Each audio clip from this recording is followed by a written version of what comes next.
For everyone who thought that they got out of preaching on tithing last week, so for everyone who thought they got out of that last week, I'm going to preach on something worse than tithing this week, and that's giving above your tithe. So, now I'm going to talk about the fact that in this passage there is a second offering that's being mentioned. So 1 Corinthians chapter number 16, verse 1 through 3. I want to read that to get us started. So 1 Corinthians 16, verse 1. Now concerning the collection for the saints, as I have given order to the churches of Galatia, even so do ye. Upon the first day of the week, let every one of you lay it by him in store, as God hath prospered him, that there be no gatherings when I come. And when I come, whomsoever ye shall approve by your letters, them will I send to bring your liberality unto Jerusalem. So that's the same text we used last week, but I want to look at the other half of it. Last week I was so quick to jump into the message that I failed to establish that yes, he is talking about the tithe in this, but he's also talking about something else. And so Lori and I were talking about it after church, and I kind of realized that I mentioned it and casually mentioned a few things about them taking the money to Jerusalem and being for the saints, but I never went into any detail about that. And so what I want to get into tonight is last week we talked about the collection for the saints, but this week I want to talk about why they were doing this. And so I want you to see that he is talking about the tithe, but there's something else going on here beyond the tithe. The way you can know he's talking about tithing is quite simple. There is wording there used that only is used in discussion of tithing. And that would be words like of thine increase, or as God has prospered you, laying up in store. Those are the kinds of phrases that you see almost every time tithing is talked about in the Bible. One of those phrases is connected to it. And so it's very clear that these are phrases connected to tithing. Now, I established last week that tithing is very much a New Testament principle. I know I don't preach on that a lot here, but what little bit I've preached on, hopefully you've gotten that by now. If not, the message from last week will be online soon. But what I see in that is that it's very clear when you read verse 2, and he's talking about every one of you, as God hath prospered you, lay up in store, and it's going to be collected on the first day of the week. That's tithing. There's no way around that but to see that that's tithing. But then he goes beyond that in, I believe, verse 3 to talk about them giving of their liberality. Liberality is cheerfully, willfully giving. It's not what you're required to give, it's what you give above that or beyond that. And so it's very clear that this group that's being discussed here in 1 Corinthians is giving something beyond their tithe, that they're giving something else.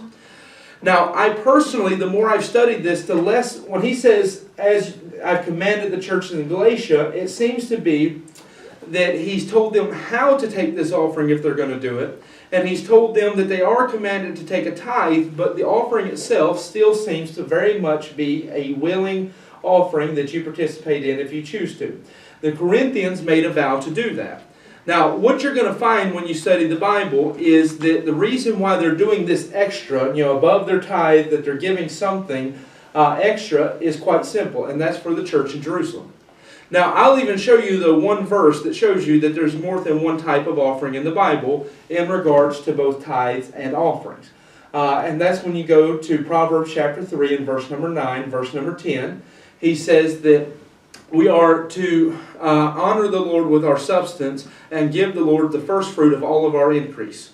So the first fruit of all your increase is tithe. There's no question about that, because anytime, like I said, we saw it last week, anytime you've ever looked at tithing, it is the first 10% of however God prospers or increases you. And again, it's still very much in the New Testament. That never changed. Jesus himself stated that. Paul teaches that principle. It's all throughout the Bible. But what you find in regard to the other half of that verse is he says you still should honor God with all of your substance. So that means everything that we have, we should be willing to use it however God lays on our hearts. So I'll teach you that what comes from this is an idea that often in Baptist churches is called faith promise. Because the idea is that we set aside a missions program that we're going to support missionaries just like how I'm supported, and that we're going to give money intentionally to help those missionaries. And so each person makes a vow they're going to do that. Now the evidence of that Paul is talking about something kind of like this is when you take this passage and you find the conclusion of it in 2 Corinthians. And so that's what I'm going to do towards the end of the message. because we need to get through everything here before we get to there.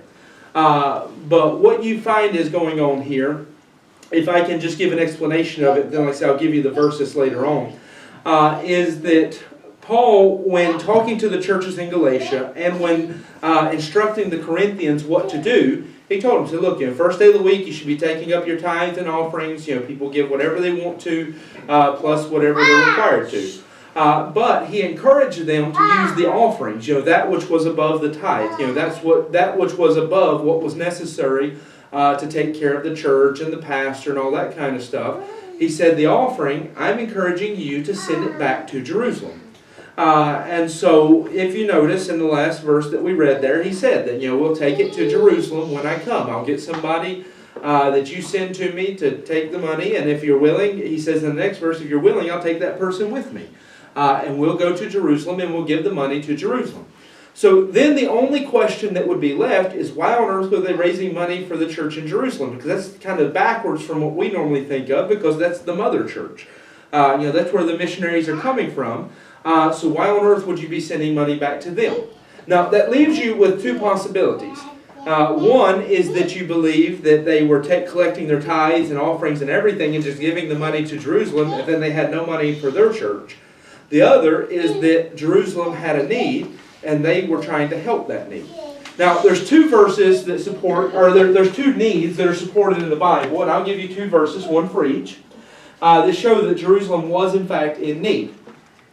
And the fact that what you're going to see later, that the Macedonians got involved with this and gave extra, shows that it was because of a need and not because they were just trying to gather the tithes and send it back to the mother church. So people who use this, which is not a big common thing, there's a few people who do this, but they use this to teach the idea of having a satellite church that gathers all the money, a mother church that gathers all the money, and then they use that to support satellite churches. And so each of the little churches are kind of like slaves to the big church. Some people use that method as a proper way of church planting. Some people use it as a way to be like a miniature Catholic church. And so it can be a dangerous thing. It can work good. It just depends on how you use it. But as far as using this passage to teach that if, for example, we were to start a church in, because I was joking about Kernhoek and all those places, if we were to start a church out in that area, to say that, okay, they have to collect their offerings and send it to us, that would be ridiculous. They should be started with the intention of being an autonomous church that will one day support themselves, so the money should be used to support their church. We agree with that. That's what tithes are for. We don't start another church so that they can tithe to us and support us. That's just not, that's our ministry, our mission. It just doesn't make much sense. But anyways, what you see in this is that the fact that Macedonia, as we're going to see in 2 Corinthians, took the need so serious that even though they were poor people who were struggling and barely had anything, they gave beyond. Paul says they gave beyond what they were able to do. Shows you that this is not about trying to finance the church in Jerusalem. This is about meeting a need that was in the church in Jerusalem. So the first reason I would say that there was a need in the church in Jerusalem is because of Acts 4:32, where it tells you that in that time they sold all their things and they had all things together in common. That they lived together in community, which no other church did this. Jerusalem was the only church where everybody just kind of sold all their stuff and they lived in one area and they just used their money to finance the community and not just the church. Jerusalem was very unique in that cause. Now, the reason I believe, and what most people seem to believe, as to why Jerusalem did this and nobody else did this, is that because when you study the events of the cross and the beginning of the church, we've talked about this before. In fact, we talked about it just in the last chapter, that at the crucifixion, at the Passover, most all Jewish people would have come back to Jerusalem. So these people who didn't normally live in Jerusalem were there to see Jesus crucified. They would have went home, about 40 days later or so. They would have come back sometime in that time frame for the next feast there, around the time of Pentecost. And most everybody would have come back for that as well, to have been there to see the resurrected Jesus just as he's getting ready to ascend to heaven. But again, you have the problem that these people don't live in Jerusalem. They're just there visiting. It's just people on holiday going back to their home because it's the big holiday season.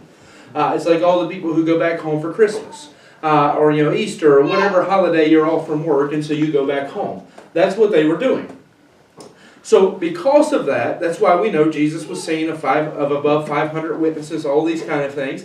That also explains why in Acts chapter number 2, when they go to the rooftop and they begin to preach, you have all these people who are Jewish, but Hebrew is not their mother language, neither Greek. Their mother language, or their mother tongue, is something like Phoenician or all these other languages that are being named. That it says that when Peter and the others stand on the rooftop and begin to preach, they begin to hear it in their language. So at this point, those people who are getting saved are still Jewish. Sometimes we read that and we forget that because they're speaking other languages. So we forget that they're Jews, but they're Jews from another part of the world. They're not Jews from Jerusalem. They're Jews from other countries who have either been sold as slaves or have been working there, or whatever reason they've moved around the world. And so these people come back just in time to hear Peter get up and preach. And a multitude get saved. And it says they get saved, they get baptized, they get added to the church. They immediately join themselves to that number, to be part of the church. But here's the problem. You found the church, you're so in love with it that you just don't ever want to go away, but you don't live here. So what are you going to do? And so what they decided to do was to sell their stuff and all live together in like one big community, and the people who had money fed the people who didn't have money. That's what you can get from it. It's the best answer that I found because it answers all of the questions you have about why things happen that way. So what happens then is because you have all these people living together in this one area where the church is getting started at, and nobody's going back to their home cities. Well, what did God say His plan was? That you would go first to Jerusalem, Judea, Samaria, the uttermost parts of the earth. God never intended for these people to just hang around Jerusalem and live there in comfort. His plan was not that all the people was going to sell their goods and make one big Christian community in the heart of Jerusalem. His plan was that when they themselves heard the gospel, they would go back to their communities and naturally carry the gospel to their communities, and therefore they would be able to start churches going out further and further, that the gospel would spread instead of all being stuck in one area. Well, they didn't do that. So when you get over to Acts chapter number 8, and you look to verse number 1, it says that they were scattered through persecution because Paul himself was the one who, when Stephen was brought forth to be killed, Paul consented to it. And Paul, he's the guy who's breathing out accusations. He's trying to hurt the people. At this point, James has been killed, and you got a man like Paul trying to destroy the church. You got Stephen getting killed. All of these things coming together, and persecution just it ignites like a fire. It's like there's been oil on the ground the whole time, and they just didn't see it, and somebody dropped a match, and so now the whole ground's on fire. If you're a Christian, you're under persecution, you're going to prison, you're going to get bound in chains, and you're probably going to be killed. They went from being everything's comfortable in a big community to this overnight. The evidence that these things happen that way also is, for example, who does James say that he's writing to? James was the pastor of that church. And he says that he's writing to the 12 tribes that are scattered abroad. He says he's writing to his congregation, who when the chastisement and the punishment and the persecution and all these things started pouring in on them, took off running back home. He's writing to them. It'd be essentially like, if I continue, which I do this, if I continue writing to the students that are here with us when they go back home and continue trying to help them and answer their questions and try to help them to grow as believers. That's what James wrote the book of James for. The only difference was, instead of having a few students who come and go, most of his congregation suddenly disappeared. His church that numbered in the thousands is now shrinking very, very fast. And so since most of his congregation goes away, he writes the letter to them, essentially. That's my personal belief on it. That makes, again, the most sense when you start comparing it to the whole story. But what you find is very clear, that these people who had left everything to live in Jerusalem now are finding themselves under persecution, and so they're beginning to spread out. And the persecution didn't stop. It just keeps coming. They keep getting attacked, and they keep going through all these hard times. And so because of all of that, what you find them going through is that they're just in desperate need, because most of these people, again, they didn't have jobs, they didn't have ways to finance, they didn't have anything. They were just all living together in community, and now whatever stability they had is taken away. So what seems to be going on here, what is the most logical answer as to what's going on here, and what I can find is the most biblical answer as to what's going on is this. Because the church in Jerusalem is now in great need financially. They're trying to support the widows and all these other causes, and their money truck is gone. The church in the Corinthian church, decided, hey, we're going to help them out. We're fairly well-to-do. I mean, the Corinthians were fairly wealthy people. They didn't have much problems. They didn't lack for almost anything. And so the Corinthians said, well, since Jerusalem's hurting, we're like Belgium. We got plenty of money and finances and resources. We're not lacking for anything. And so their idea was simple. We'll take up an offering. We'll gather it all together. When Paul comes next year, we'll give it to him, and he'll take it back to them. And then we'll help them out. Paul, not only did they get this idea, but it seems like the churches in Galatia got this idea as well. That we'll all do this. We'll all raise some money to help the church in Jerusalem. And to me, it's somewhat of a logical thing that, this is the church that sent you the missionaries. This church is where it all got started. This church is where most of the apostles are still at. I mean, it's a big deal that you want to keep this church going. You want to keep it alive. You don't want to let the devil win this battle. So everybody says we're going to do our part. And if all we can do is give a little money, then we'll give a little money. And so that's what they do. They start taking up an offering to help. But again, the evidence that this is something other than the tithe comes when you look at this passage in 2 Corinthians chapter 8, which is where we'll go in a minute. Because what you find is that this is something they're giving of their liberality. In 2 Corinthians chapter 8, Paul says, I'm not commanding you to do this, but I'm telling you you should do it. It's good for you. Since you promised to give them the money, to go ahead and do it. He said you haven't, because what you're going to find when you get to 2 Corinthians is they didn't keep their promise. The time is getting ready to come to collect, and they didn't save up any of the money. None of it's there.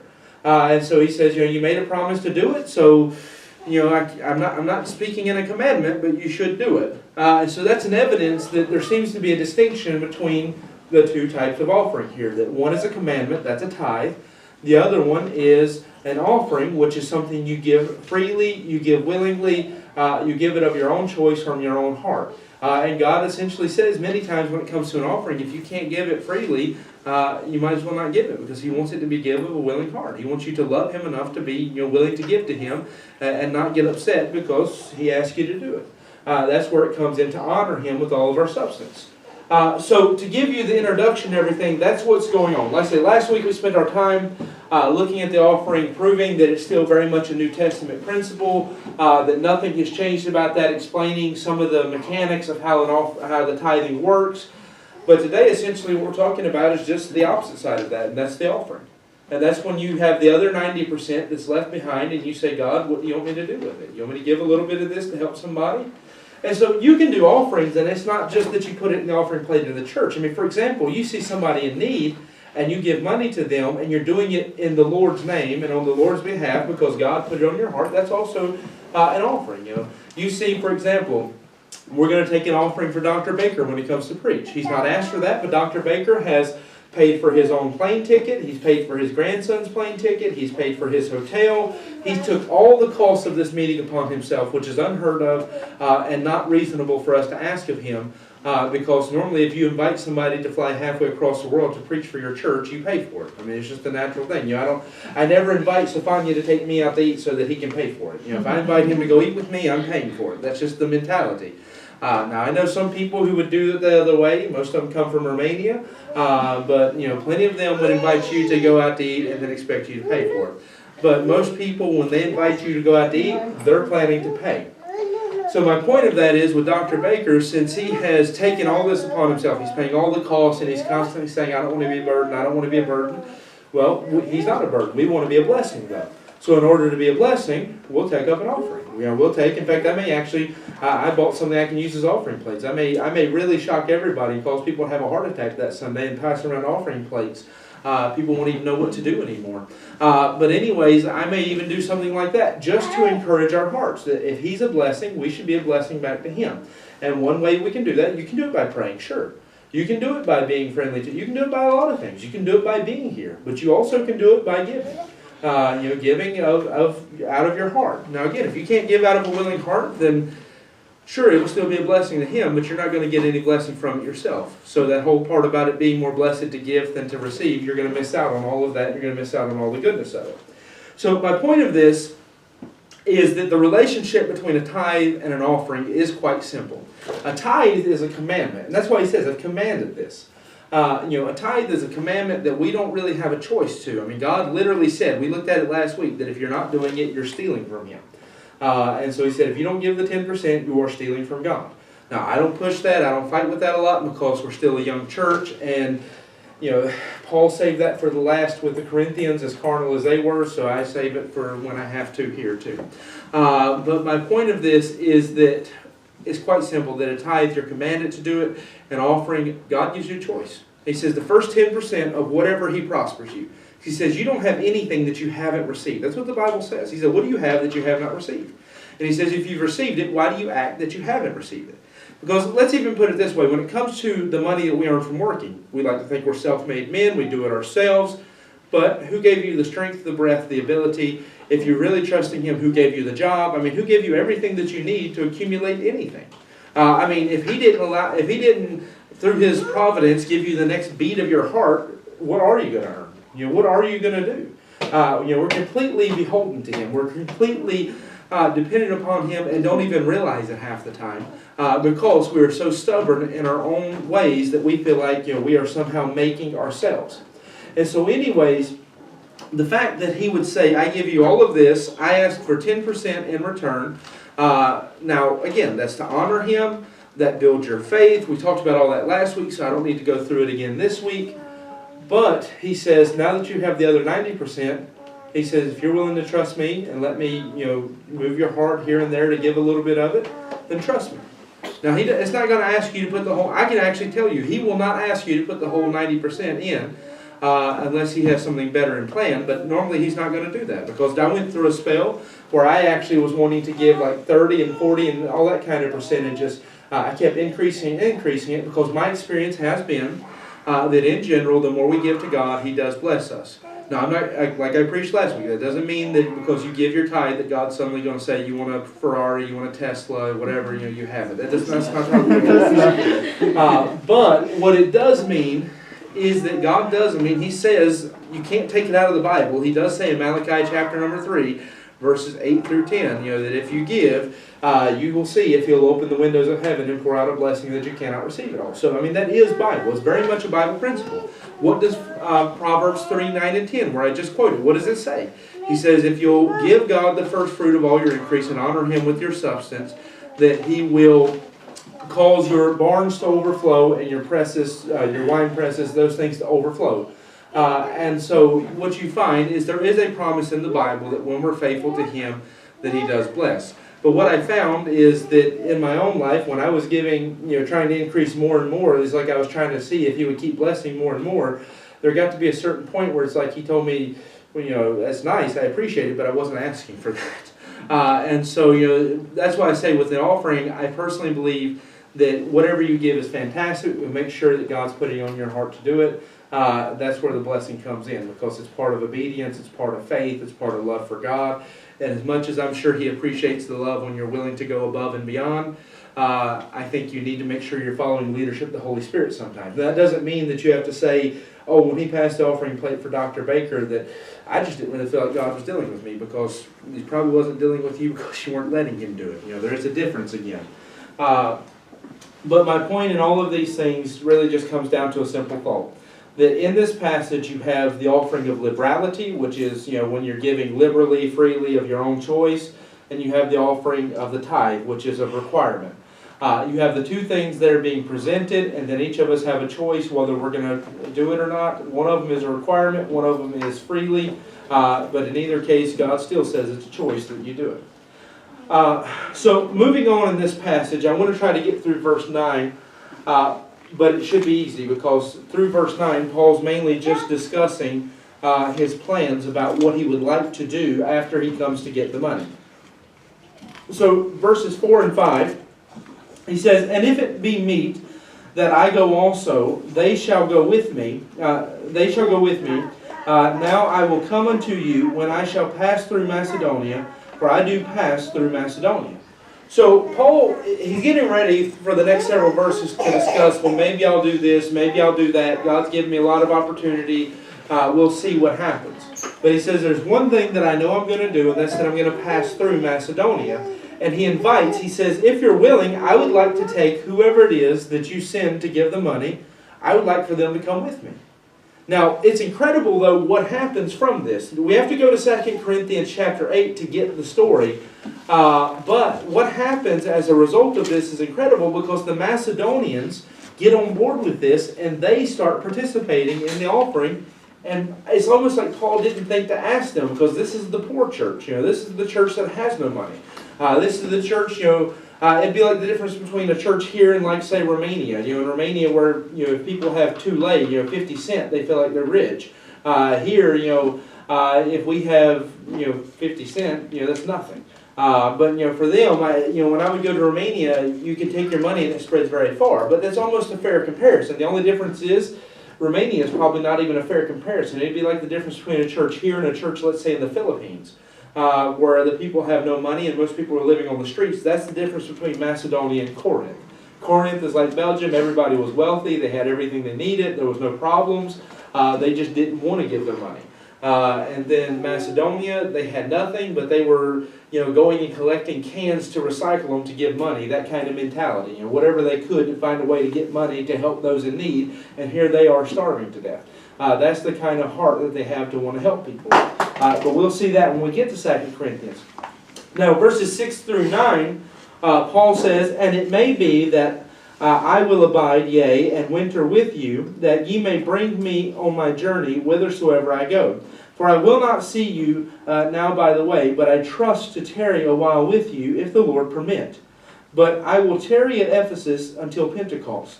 For a great door and effectual is opened unto me, and there are many adversaries. So what Paul's teaching in these passages, and again, from here we'll go to 2 Corinthians, but what Paul is teaching is he says, I've got a lot of opportunities. God's opened great doors for me. He said, I'm definitely passing through Macedonia. I want to stay with you guys during the winter. Paul had a lot of work that he was doing, but he didn't necessarily know what he was going to get to do at this point. So, that's essentially the thought of what's going on between verse 4 and verse 9. And so he just asked them to pray for him because, the adversary is trying to hinder him and stop him. He doesn't know exactly what all God's got in store, but he knows God's going to do something.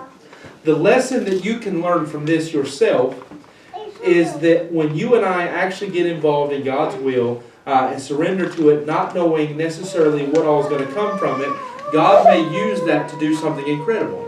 And there's evidence in this, again, because of the fact that Paul was able to take what was going on in Corinth, people wanting to give, committing that they would give to the Lord. Because of that, Paul was able to take that, carry that to Macedonia, and get them to start doing something. So essentially what I'm saying is this.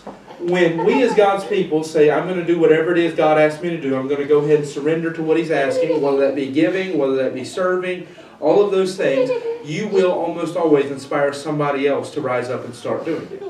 You look at our church, that little by little we're seeing more and more people getting involved, to the point that right now between these three here, with these guys, I've got enough people that if one's out or one's busy or one's doing something, I've got somebody who's helping me. I'm not having to do everything by myself like it was in the beginning. And little by little, God's provided help like that. And so my point is that when the people who know to do good will set in and start doing it, what you'll see from the example here is that even though you may not necessarily understand everywhere where God's trying to take you and what God's going to do, that God does have a great plan involved in it, and He will use that, and other people will be moved to start doing something for God. Again, my wife is a missionary herself because missionaries come to Romania. That stirred her heart. For me, one of the things that stirred my heart early on is that I do have one uncle that is a pastor. He's an uncle by marriage, and so watching his example, the way he lived, he was different than anybody else in my family. And so the 5 times I think I ever met him, 4 times maybe even before I ever got saved, was enough that he had made a huge impact on my life just in a few times of ever meeting him. I mean, one time he never even got out of the car. He just pulled up into our driveway. I come outside and I saw him sitting in the car, but just something about him was different than anybody else I had ever met. And so my point is that God can use Christians who are trying to serve Him to impact the people around them, to influence other Christians to do things, and God can use us in a great way like that. And that's what you're going to see comes from this in the Corinthian church. It's actually quite sad though, so if you go with me to 2 Corinthians chapter number 8, I'm going to read some verses, but I won't be able to do justice to them because in order to do that, I would have had to just been preaching on 2 Corinthians 8 tonight because there's a lot being said in this passage. But what you see here is that when Paul finally did make it to Macedonia like he said he would, whether he got to do any of the other stuff or not, it's not relevant. He made it to Macedonia.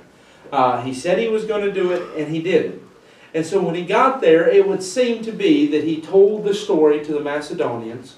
It seems like maybe he did get to take somebody from Corinth with him.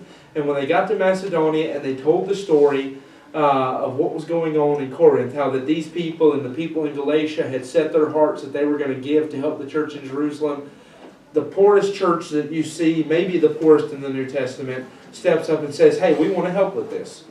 And so, logically, if you and I were thinking about this, we're going to think, okay, for sure, the church in Belgium, they're going to be able to give several thousand euros to help with this project. But the church in the Philippines, it'll be like the widow with her 2 mites. We'll just be glad to see whatever they give. It'll be a blessing to see their willingness. But they actually got so invested in this and so involved that they were able to compete with what the church of Corinth said that they would do. And the church in Corinth, after all, winded up not doing it up until this point. Paul has to chastise them and correct them because they made a promise and they didn't keep it. And so that's where we're picking up in 2 Corinthians chapter 8. So let's read verse 1. It says, Moreover, brethren, we do you to wit of the grace of God bestowed on the churches of Macedonia, how that in great trial of affliction the abundance of their joy and their deep poverty abounded unto the riches of their liberality. So pay attention that liberality is the term that's connecting these 2 passages, that the offering is being called an offering of their liberality. For their power I bear record, yea, and beyond their power they were willing of themselves. So what you find, and I'll read a few more verses in a second, but what you find at this point is that the Macedonians, when they heard the story, even though they themselves, it says they were in deep poverty and deep affliction. So again, you have a church that's being persecuted themselves, being attacked themselves, going through all of their own problems. They have every reason to say, I don't have money to give to help somebody else, because they literally, most of them didn't have any money. They literally had their own problems. So they're giving money to help a church that's from a much wealthier part of the world, because that church is going through terrible times and is hurting and it just doesn't know how to keep its head above the water to keep from drowning. And this church that theoretically is already drowning, already has their own persecution, already has their own poverty, says, hey, if everybody else is going to give to Jerusalem, we want to do it too. We want to give some money to keep the work of the apostles going.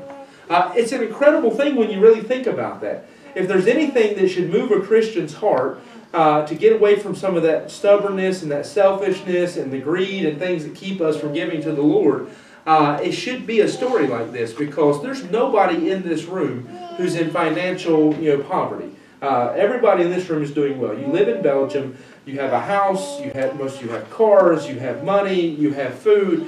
You're not hurting in any way that I know of financially. Now, everybody has problems, I understand that, but you're not hurting financially. In terms of persecution, the worst thing we have is that occasionally in the bar somebody leaves junk around on our property to try to make us mad, or they scream too loud outside to cause a problem in the service. Or somebody at your work thinks you're stupid because you believe in God. But that's about the level of your persecution. Your families are not being bound and chained and led into captivity and prison to be killed because you're a Christian. So my point is that when we start comparing the stories, we've got nothing. And Corinth was in the same situation. So you'll see that that's why I'm using you as a comparison, because in this story, we're Corinth. We're not Jerusalem. We're not the mother church that's in desperate need of help. We're not the little struggling church from some place that doesn't have anything. We're Corinth. We're the church that, everybody in our church is fine. I mean, they're well off. Even if somebody doesn't have a job, they're still living comfortably. There's nobody in this church that lays down at night and doesn't know where their next meal's coming from. The very worst thing we have to do is we have to sometimes not buy the food we want because we have to save a little money to get through the end of the month. We have to not go a few places we want to because we have to save a little money for our vacation or something like that. We're not hurting in any way. So we compare perfectly to them because that's exactly what the church at Corinth was. If you go back and reread Corinth, what does he, and 1 Corinthians, go back and reread what we've already talked about. He already rebukes them over the fact that because they're so prosperous and they're doing so well, they've let their hearts get turned away from God. So we've already dealt with that. The fact that the church at Corinth was a church that was wealthy. I mean, it's kind of like what's described in Laodicea. They're rich and increase with goods, and see not that they're poor, miserable, blind, naked, and so forth. Don't realize that they're a carnal church. So when Paul tells them that, guys, you got money, you should be willing to give. You should be willing to help people who are in need. They say, oh yeah, sure, we'll do that, yeah. And then when it comes time to do it, they don't want to do it. But this little church, like a Filipino church or somewhere where there really is poverty and there really is problems, steps up and says, oh wow, they're going to do that? I want to do it too. And they start giving. So just imagine for a moment, because this is the best way you can picture what's going on in this story. The church where I come from, the church that sent us here as missionaries, that really got all this started, they went through a financially hard time. I mean, they went through a time where they were changing pastors right after I got here. It looked like the church, may or may not be able to keep the doors open. It was really dependent upon whether they got another pastor. And so think about that. A church in America, in the heart of the Bible Belt, wherever, I understand the city I come from is the seventh poorest in the whole country, but still, being the seventh poorest city in America doesn't mean anything. You're still in the wealthy family. It's like being the seventh poorest Trump child or something. You're still the wealthy one. So it doesn't mean anything, that by standards of stuff compared to the world, to say that city's a poor city. So let's just say, for example, though, for the sake of illustration, that church, they're going through a hard time. People are talking about them because of the situation where they've had to change their pastor. They're getting a bad reputation. There's a lot of stuff going against them, and it seems like everything's piling up against them. So let's say we were a little more established at that point, and we were in a place where we could afford to help them. And somebody that we respect, like Dr. Baker, come along and said, well, y'all should help them. Y'all should take up an offering and send some money to help them so that they don't have to close, since they gave the money to get you started. Sounds like a good idea. It makes sense. Now, in our case, we haven't been in that situation, but hypothetically, it makes sense. It sounds like a good idea. Well, let's say that you and I agree to that and say, we're going to do it. We're going to give money to help that church to keep their doors open because they gave money to get our church started. It's a logical thing. It all sounds good. So far, we're on a good page. But then let's say that because, we're the typical people in this part of the world, that we have everything so we don't realize that other people don't. We decide that, well, I know when I said that I was going to do it, but, since then I've had to put tires on my car, and, I want to take a vacation this year, so, Dr. Baker's not here. He doesn't need to know that I'm not going to give the money. And so let's say we don't do our job, and then that church actually is a good illustration. That church supports several missionaries in the Philippines. One happens to be named Brother Bong. So let's say Brother Bong hears about the fact that we said we were going to give money to help them, and he says, oh, they supported me for so many years. I love them so much. I just want to be a blessing to them like they've been to me. And so he decides to raise all the money that we said we were going to raise and send it to them. That should be a sad moment. You really would think, to me personally, I would be ashamed of myself if I made a promise that I was going to do something like that and then didn't do it, and then this church over here, which financially has no business trying to do what I said I was going to do, comes and does it, and then I'm sitting over here saying, but you don't understand, I need to upgrade my phone. I need a new iPhone. My other one's already cracked and broken. Or you don't understand that my bicycle's this, or whatever we got. Because we live in a country where, again, we have no real problem when it comes to money stuff. So I give you that so that you can have what would almost be the most literal example of what's going on that I could ever give you. And the sad thing is that I can almost guarantee in this day and age that in most churches this problem would come up exactly like it did with Corinth. Now, I would like to think that we're more mature than that. I would like to think that if we make a promise that we're going to give, we're going to do it, and that we're going to trust the Lord and give unto the Lord, and we're not going to let things that come up distract us. Because the fact is, when you make a promise to God that you're going to give money, things are going to come up to distract you. The devil is going to do his very best to make you feel like you cannot do it. Your friends and family, if you're crazy enough to tell them what you said you're going to do, they're going to make you feel like you cannot do it. I can tell you this because coming from the United States, we have, again, what is called faith promise. And that is where, in order to support missionaries to send them around the world, churches take this idea, what is being done in this story, and each person in the church makes a promise that this year I'm going to give this much money to support missionaries. And then half of the people maybe do it, and the other half are, oh man, I know I said I was going to do it, but that, I got to buy another boat. I like fishing so much, I need a new boat. My other boat's got old, it's like 3 years old, I need a new one. That's literally the kind of stories I see. And so coming from a place where people are just as well-to-do off as here, and God's been just as good to them as He has been here, I know for a fact that we like to think that we're above the Corinthians, but we're exactly like they are. We'll make the promises, but we'll let the love of this world and the love of treasures and those kind of things harden our hearts. And then a little church over here that has nothing in the middle of nowhere in some country where people are poor and can barely eat will step forward and want to give something for God. And it's a tragic thing. It's very sad. But that's the day and age we live in. That's the kind of people we are. That's why we are described by the Laodicean church. A church that's so rich that they don't think they need God anymore. A church that's so blessed that they are so comfortable in all their things that they have gotten just lukewarm and they sit on a bench and they don't do anything. That's the day and age we live in churches. So my point of this, I'm going to read you a little bit more about the story, then we're going to close. He says in verse 4, praying us with much entreaty that we would receive the gift and take upon us the fellowship of the ministering of the saints. So, in other words, when Paul realized how much the Macedonians gave or were giving, they had to force Paul to take it, so to speak, because Paul was telling them, this is too much, you guys don't have it. I'm adding maybe so you can take away whatever I'm adding, but essentially that's what's going on in that verse.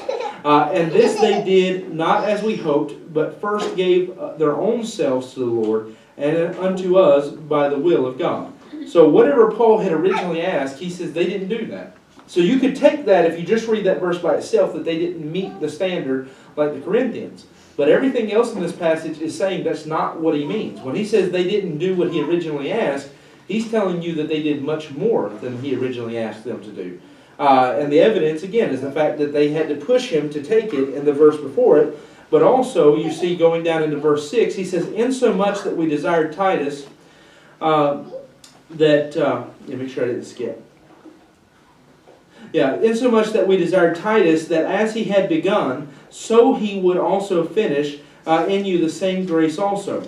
Therefore, as ye abound in everything, in faith, and utterance, and knowledge, and in all diligence, and in your love to us, see that ye abound in this grace also. I speak not by commandment, but by occasion of the forwardness of others, and to prove the sincerity of your love. I'm going to stop there. I've got other verses marked, but I'll stop there because we don't have time. If you go back, what did he say of them? He said that in their deep poverty and in persecution and all of these things, they gave above what they were able. He said they didn't just give what they were able to, they gave above what they were able. So when he says that they gave something other than what he asked, he's saying that they gave more than he had ever asked, because Paul would not have asked them to do more than they were able to. Again, this is almost like a widow and her two mites situation where, if the Philippines gives 20 euros to help out with this, 2,000 euro project, we'll clap for them because that's a lot of money for them. But they wound up raising the 2,000 euros, so to speak. That's what happens in this story. Essentially, the church that shouldn't be able to do anything does everything, because the church that was supposed to do it, that could do it and could have easily done it, doesn't do their job. And so Paul goes on to tell them in this passage, he said, I'm pushing Titus to get you to do your job. You said you would do it. He said, I'm not commanding you to do this. He said, it's your choice whether you do it or not, but it is expedient that you do this. That's the word he uses. Expedient is a very important word. We've already seen that in 1 Corinthians. That expedient is a very personal word. It means for you personally, it is necessary for your own spiritual health, your own spiritual growth, and for you to move forward as a Christian, that you do this. Because that's what expedient means. Expedient means this helps you on your journey. So he's saying, in your journey as a Christian, if you want to go forward, you're going to have to keep the promise you made to God. He said, God's not going to make you do it. He's not going to come take the money from you. I know so many people, especially faith promise preachers, and I love and respect a lot of them who do this, but they'll preach that, if you don't give the money, then your bicycle is going to lose its tires, your car's motor is going to break. But the fact is, I can give you verses where God says He's not going to do that. That if you're not going to give it, that's fine. He's not going to come and take it from you because He doesn't want it by force. He wants you to give it willingly. But what does Paul say here? He says to prove your love. The last verse I read there, he says that you want to see whether you love God or not. See whether you're willing to give to God or not. Haven't I always said that's one reason why I don't put as much time as I should focusing on the intricate details of a tithe and how it's for the operation of the church and all this stuff, is because I'm trying to get to the heart issue. That's what Paul does here the same. Instead of focusing on the fact that you made a promise, you owe it to God, it's better to never make a vow than to make a vow and break it, and all of those kind of things that he has every right to say to them, he says, you want to see if you love God or not, we'll see it by whether you keep the vow you made to God. So if you told God I'm going to serve you, you told God I'm going to give money to you, you told God I'm going to do this or that or whatever it is, he said, you want to see if you love Him, let's see if you do what you said you're going to do. I mean, he said, if you love me, you'll keep my commandments, so it's not much of a different thought than what Jesus said. But what you find in this is that Paul had to take this church that was well-to-do, this church that had every ability to meet what they said they would do, to make the collection for the saints, to help Jerusalem. They could have funded the church of Jerusalem themselves, probably. I mean, that's how well off Corinth was. The fact is, if we got, as big as our church is, if we got excited about giving, and we got excited about God, and we got excited about His work, and we cared more about that than having new phones, new game systems, new fancy clothes, new cars, whatever it is that is the apple of our eye, if we would get more excited about God and His work than we are those things, then our church would have no problem buying a new building like we want to do. We'd have no problem financing our work here. You could afford to take on an assistant pastor, especially since you don't even have to pay me, if we actually got excited about doing God's work. It would be no problem. None of this would be an issue whatsoever. We would be able to afford to plant another church in a whole other city if just the people we had actually got serious and excited about giving to God. Because I'll put it this way. If people here just gave their tithe, as wealthy a country as Belgium is, as well off to do as most people in this church are in terms of salary, if everybody who came to church just gave their tithe, then the church would finance itself overnight. I mean, everything would balance out. There'd be no problem. The fact is that we don't even reach that point yet shows that the average person sitting in a church, not just here, but in most of the world, they love their God if He's giving to them, but not if they have to give to Him. If they have to give to God, you're asking too much. But if He's going to give to me, I'll take all of that. You want any evidence of that? I won't give any names. I won't drop anything. But one of the problems I've been dealing with lately that's got under my skin to the point that I have to hold back from preaching mean on Sunday mornings when I'm preaching about servants and being a servant is that I've had so many people get frustrated with the idea that I expect them to join a church, be a church member, do this kind of stuff. Not necessarily that one in particular, but those kind of things. Or, give the gospel or read your Bible. I'm putting a heavy yoke on them because I ask them to read their Bible from time to time. And everybody who has that mentality, their answer is always the same. Well, I know that we should be doing stuff for God, but I come to church because I'm needy and I need to get whatever I can get from God. That's a baby. Literally, the only people in the world that do that are babies. Even children don't do that. I mean, Josiah, he comes to me for what he can get, but he also helps clean the floor when he makes a mess. He also helps me when I need to pick up all the books in the church. Even a baby, anything beyond a baby. Emily's the only person in our house that doesn't contribute. She only takes. And she's the only person in our house that shows up just for what she can get. The only other person that was like that, we'll kick them out if anybody else is like that. I won't go into that, though. But my point of this is quite simple in these regards. That these people are babies. What it means to be carnal is essentially to be like a baby.